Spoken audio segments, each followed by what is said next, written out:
Excited to be here today to start the 2015 season. I brought some of our excellent players here today with me, Ty Darlington, Sterling Shepard, and Trevor Knight on offense. All exceptional guys, and then Eric Stryker as well, our great outside backer here also with me. Great guys, great representatives of the University of Oklahoma, great workers, great leaders on our team.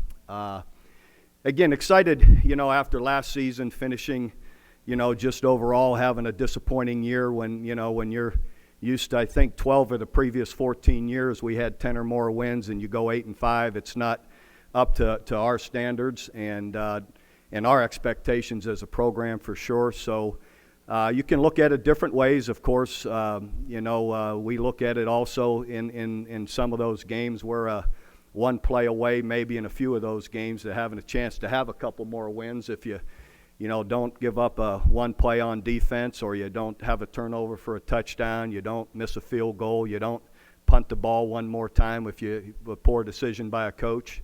So those kind of things, we all had a hand in it, one side of the ball or the other, to give ourselves a chance for a few more wins. But that didn't happen. But I still believe in the way our players work and the overall, our overall program and the way we go about things. We made some changes there in the winter leading up to spring ball. We hired Lincoln Riley as our offensive coordinator from East Carolina, and Dennis Simmons from Washington State, who also came with us that has worked with Lincoln in the past. So the transition was really pretty seamless. Our players have really taken to the new system, and I'm excited about the opportunity maybe to hopefully stay on the field more, move more consistently, and be more productive in scoring points. Defensively, we hired a couple new guys, and in the secondary, Kerry Cooks and Dyron Reynolds in the defensive line, and I like how that has gone through the spring. Mike moving to outside backers has allowed him more opportunity to move around to each position, and I thought through the spring we made really good progress. I feel like on defense we with all the guys that are back, we have a chance to make improvement just from experience with maturity and guys being older, in particular in the secondary. Some guys I think are pretty special are Stephen Parker and Jordan Thomas that were true freshmen a year ago, now a year older. I see improvement through the spring and summer. Same with the safeties, Ahmad Thomas, Tari Bird. Of course, Zach Sanchez is a guy that's really special for us as an all-star. And then, up front, some new guys I think that are going to really help. Of course, you got Eric Stryker and Charles Tapper up front. I think some guys like Charles Walker, DJ Ward, or some guys, Matt Romar in the D-line, that are going to have a chance to really come on and really make a mark this year as well. The kicking positions are really solid. I really like, even though we have new guys, Nick Hodgson went through the entire spring of 15 practices. I think he missed 3 field goals the entire spring, and we kicked every day. And has a huge leg, so I'm excited about the opportunity there. And Jack Steed, as our punter, really showed good consistency through the spring, and so I feel good about those guys. The quarterback battle, I know it's popular for everyone to act like a certain guy has already got the job. That couldn't be further from the truth. Trevor Knight, Baker Mayfield are in a tight battle, and Cody Thomas is right on their heels. He really made significant improvement in the spring. He's a big guy with a great arm. So we really, that competition is going to continue, and whoever can make the most consistent plays, be the most consistent in moving the ball, and can avoid the really bad play, will be the guy that's on the field. I think we had 8 turnovers last year that went for touchdowns. And those are hard to overcome. And so whoever can protect the ball the best will be that guy leading us. And we'll just see, as it goes and the competition goes, who earns that job. after that, I guess I'll just open it up for questions. John Hoover, the Tulsa World. Bob, the past year or so, you guys have had some off the field issues, went through a difficult season, which you detailed. You had some tough losses, and as you detailed again, made some personnel changes. Is the program where you want it right now? And if so, can you kind of give us some details as to what gives you optimism? Well, a lot gives me optimism. A 17-year background. We're just a year removed from being into top 10 and winning the Sugar Bowl.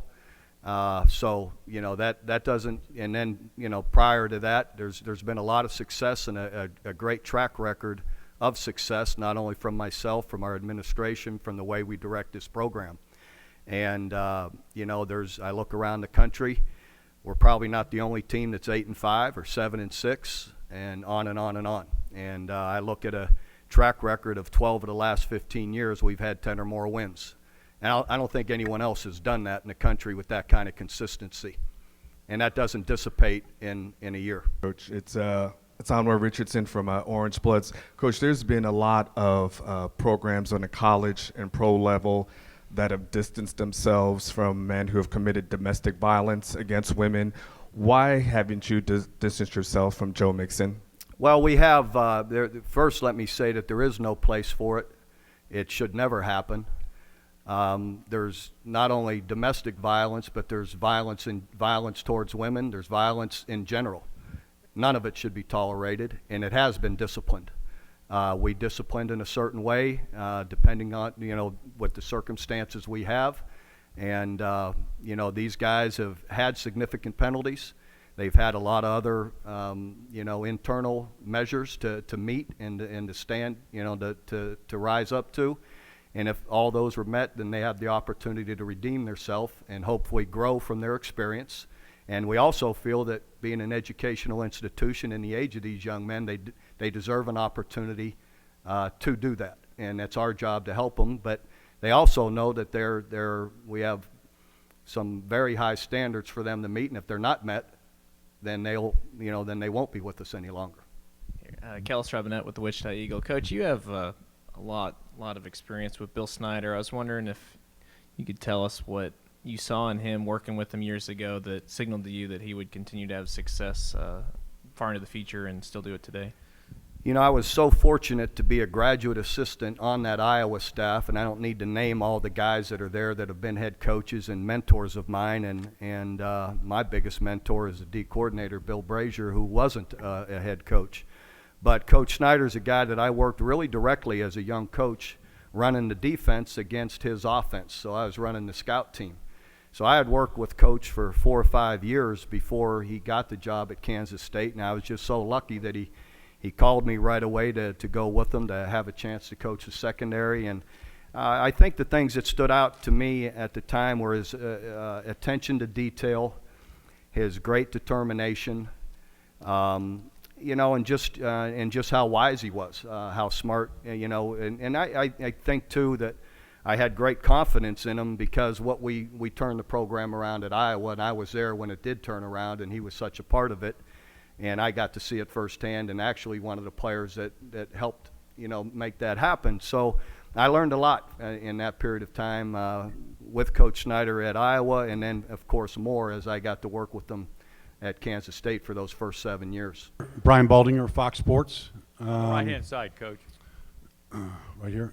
I just want to go back, Coach, to your decision to bring in Lincoln Riley to run the offense. If my memory serves correctly, Coach, I mean, you had Mike Leach. You sort of started this whole darn trend in the Big 12 way back when.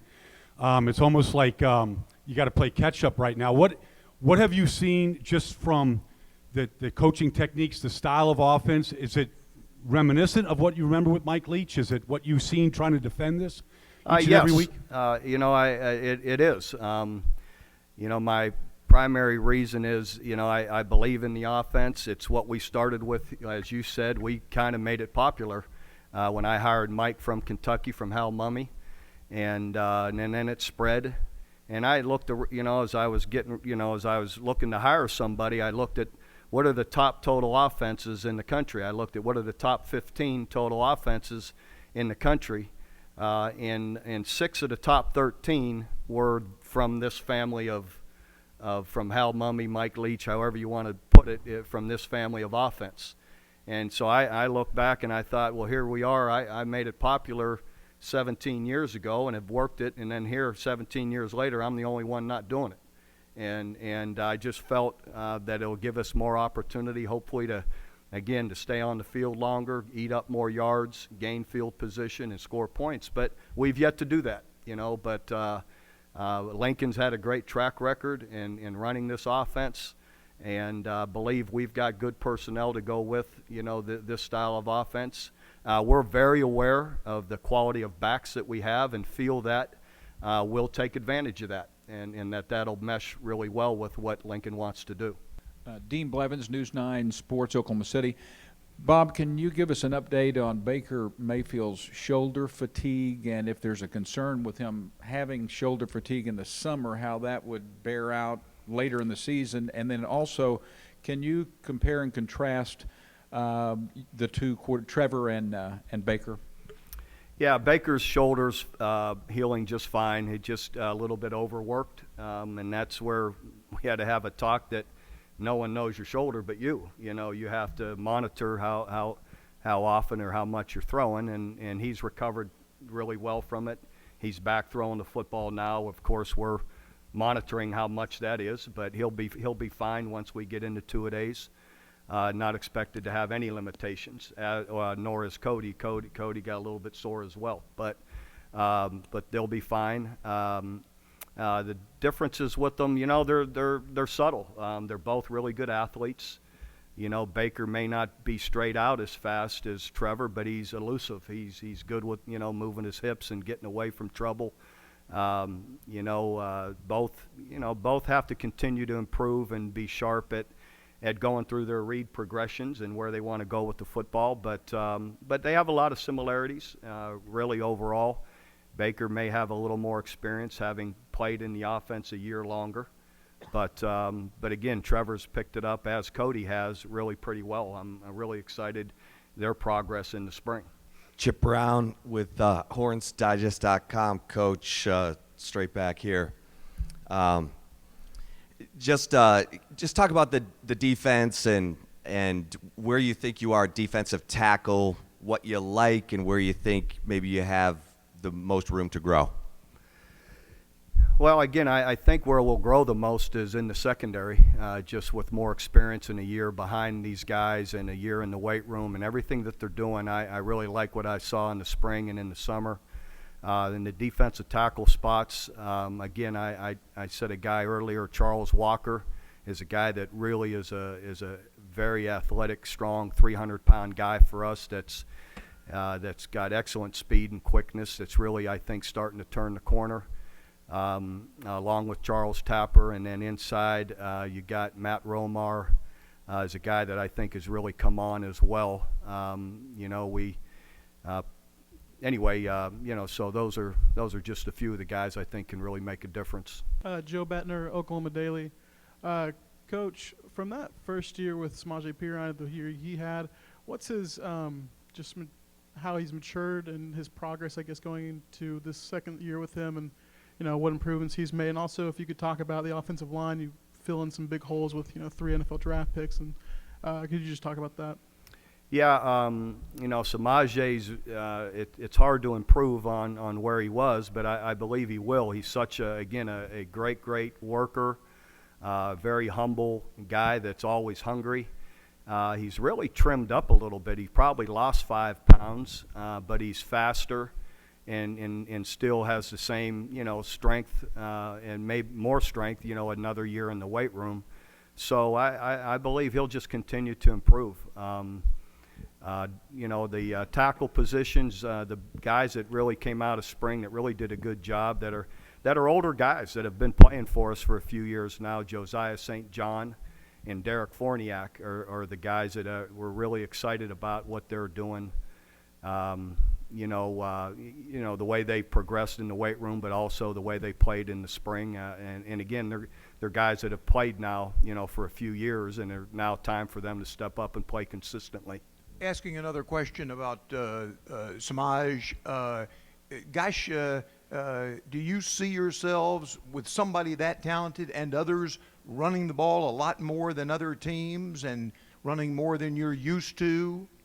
It'd be hard to run more than we're used to, but Samaje is going to get the football. We're very aware of the quality of player that he is. But again, I think we'll have a good mix. I think you're at your best. I don't worry that you're ever 50-50. I just worry that you're productive. If we're productive throwing the football, generally it's going to help you run the ball. If you're good running the football, generally you're going to be able to throw it a little easier, and we just want to have a good balance to it. Myron Patton, Fox 25, Oklahoma City. You've had some quarterback battles since you've been at Oklahoma. Does this one remind you of any other that you've had? And then, two, you mentioned in your opening statement a guy, DJ Ward, who hadn't played a lot of football the last couple of years, missed his senior year in high school, and then redshirted. Kind of talk about his progression, just what you've seen you liked about it. Yeah, the quarterback battle is similar to any other time. When you have you don't have a clear-cut guy that just stands out ahead of everyone.